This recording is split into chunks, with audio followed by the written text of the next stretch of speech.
Hello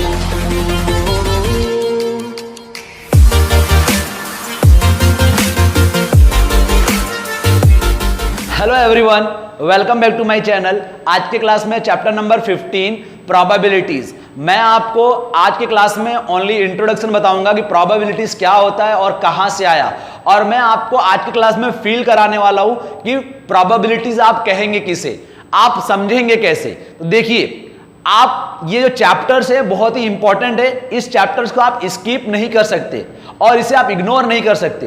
क्यों? क्योंकि यही जो चैप्टर्स है प्रोबेबिलिटीज, ये आपको 10th स्टैंडर्ड में भी आएगा, आपको ये 11th में भी आएगा और आपको ये 12th में भी आएगा। तो प्लीज इस चैप्टर को आप स्किप नहीं कर सकते। और वैसे भी ये जो चैप्टर्स है वो डेली यूज में होता है, डेली रूटीन के यूज में हम इसको यूज करते हैं। तो इस चैप्टर्स को आप बहुत अच्छे से समझेंगे। अब डेली हम कैसे यूज करते हैं तो मैं आपको बताता हूं। आपने न्यूज सुना होगा, न्यूज देखा होगा। अगर अभी आप नहीं देखते हैं तो कोई बात नहीं, तो आपने न्यूज सुना होगा। उस न्यूज में जो एंकर होता है, अगर वो वेदर रिपोर्ट बताएगा तो उसमें वो पहला पता है वर्ड कहता है वो कि कल बरसात होने की संभावना है, कल बहुत ही हाई बरसात होने की संभावना है। तो वो जो बता रहा है कि कल बरसात होने की संभावना है, तो रियलिटी में वो फिक्स नहीं है कि होगी, मैं भी हो सकता है होगी या नहीं भी होगी। Got it? दूसरा एग्जांपल मैं आपको बताता हूं।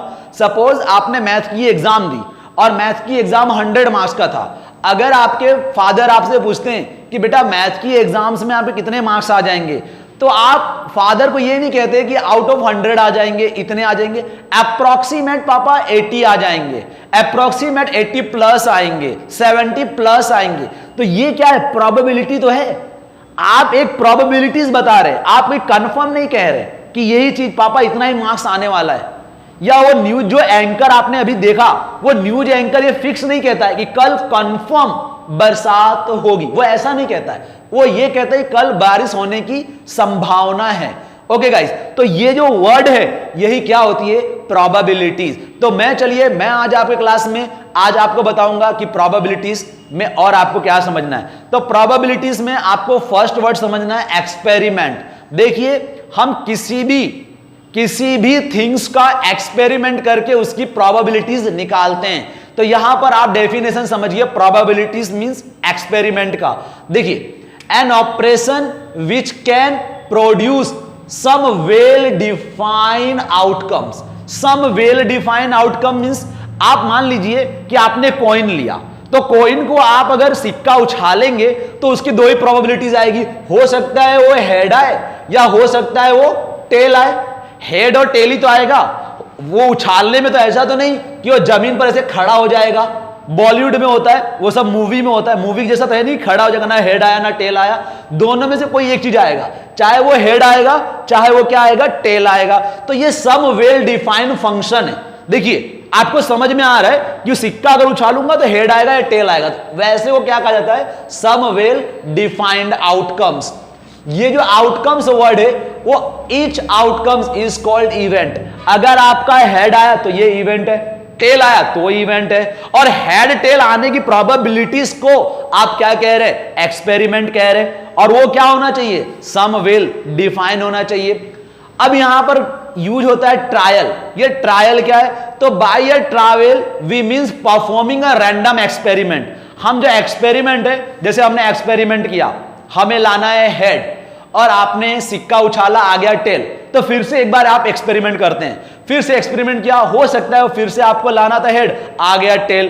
तो ये जो रैंडम एक्सपेरिमेंट है, और इस रैंडम एक्सपेरिमेंट में बार बार आपको लाना है और आता कुछ और है, तो उसी चीज को आप क्या करते हैं? ट्रायल करते रहते हैं, बार बार ट्रायल करते हैं। अब यहां पर क्वेश्चंस बन रहा है व्हाट इज प्रोबेबिलिटीज। तो मैं एक वर्ड में आपको प्रोबेबिलिटीज बताऊंगा, आप अपने माइंड में हमेशा याद रखिए कि प्रोबेबिलिटीज क्या होता है। देखिए यहां पे प्रोबेबिलिटीज, तो प्रोबेबिलिटीज गाइस, यहां पर जो प्रोबेबिलिटीज होती है, जो प्रोबेबिलिटीज वो होता है यहां पे चांसेस ऑफ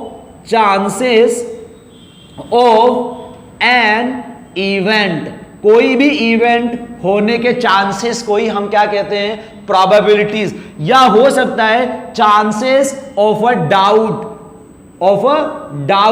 डाउट को भी तो आप क्या कह सकते हैं? प्रोबेबिलिटीज कह सकते हैं। और हो सकता है अनसर्टेनिटी। ये अनसर्टेनिटी क्या है? तो अनसर्टेनिटी मतलब कोई फिक्स नहीं है कि भाई वो इवेंट होगी। अनसर्टेन मतलब श्योर नहीं है। ओके, इस अनश्योर को ही हम क्या कहते हैं? अनसर्टेनिटी। तो अनसर्टेनिटी हो, डाउट हो, और जो इवेंट हो, चांसेस ऑफ इवेंट, इस चीज को हम लोग क्या कहते हैं? प्रोबेबिलिटी। तो एक वर्ड हमेशा अपने माइंड में रखिए, chances of an event. Event कोई भी घटना घटित होने की संभावना को ही हम इस प्रोबेबिलिटीज कहते हैं। ठीक है, तो यहां पर सर्टेनिटी। अब इसके बाद अब आपके पास आएगा फॉर्मूला। तो फॉर्मूला देखिए, याद रखिए, हमेशा यहां पर फॉर्मूला में लिख देता हूं, आप फॉर्मूला याद रखिए। तो फॉर्मूला जो होगा प्रोबेबिलिटी का, P of E equal to, यहां पर फॉर्मूला याद रखिए, P of E equal to number of trial in which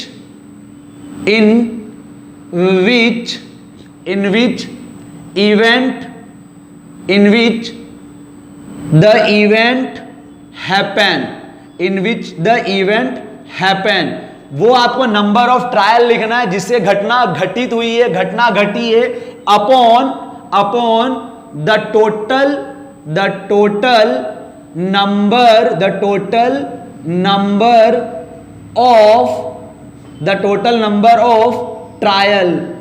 number of trial. तो ये फॉर्मूला हमेशा याद रखेंगे, यही प्रोबेबिलिटी, और सब जगह हम यही फॉर्मूला यूज करने वाले हैं। क्या है फॉर्मूला? बोलिए, number of trial in which event happened the total number of trial.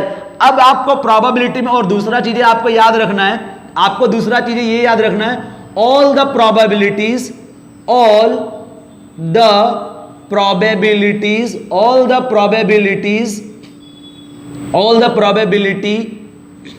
lie between 0 and 1। 0 और 1 के बीच में जितनी भी प्रोबेबिलिटीज होती है, सभी की सभी प्रोबेबिलिटीज 0 और 1 के बीच में क्या करती है? लाई करेगी। चाहे वो 0.1 हो, चाहे वो 0 हो, चाहे वो 1 हो, या 1 से कम हो। 0 हो सकता है और 1 हो सकता है, या उसके बीच में। अब यहां पे आप लिख सकते हैं ऑल सम ऑफ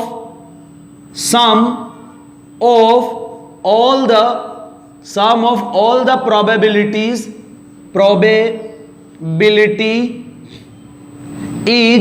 1।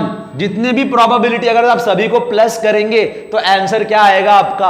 1। तो गाइस ये एकदम अच्छे से माइंड में रखेंगे। तो ये है आपका इंट्रोडक्शन पार्ट। देखिए, probability means chances of an event, doubt, इसको आप क्या कहेंगे? प्रोबेबिलिटीज को समझने के लिए आपको क्या समझना पड़ेगा? एक्सपेरिमेंट। तो ये एक्सपेरिमेंट क्या होता है? तो एक्सपेरिमेंट देखिए यहां पे लिखा है, an operation which can produce some well defined outcomes. और ये वेल डिफाइंड क्या है? तो वेल डिफाइंड कोइन में या हेड आएगा या टेल आएगा, इसके बाहर का तो कुछ आएगा नहीं, तो इसे क्या कहा जाता है? Well defined. जैसे ले लीजिए पासा में 1 to 6 नंबर होते हैं। 1 to 6 नंबर को उछालने पर ये जो पासा ऐसे हम फेंकेंगे तो 1 to 6 के बीच में ही नंबर आएगा, या 1 to 6 आएगा, पर इसके सिवा कोई दूसरा नंबर आएगा? कोई दूसरा नंबर नहीं आएगा। तो ये जो 1 to 6 जो नंबर आएगा उसी को क्या कहा जाएगा? Well defined. अब ईच आउटकम जो आपको 1 to 6 में 5, 4, 3 जो भी आउटकम्स आता है उसे क्या कहना है आपको? इवेंट। अब इवेंट में आ जाते हैं यहां पे, व्हाट इज द प्रोबेबिलिटीज? तो chances of an event. Formula याद रखिए, तो फॉर्मूला है number of trial in which the event happen upon the total number of trials. याद रखिए, ऑल द प्रोबेबिलिटी, जितनी भी प्रोबेबिलिटीज है वो 0 और 1 के बीच में लाई करेगी, and the sum of all the probability is 1। Okay guys, तो ये है इंट्रोडक्शन पार्ट। अब हम नेक्स्ट क्लास में मिलेंगे एक्सरसाइज लेके। Thank you.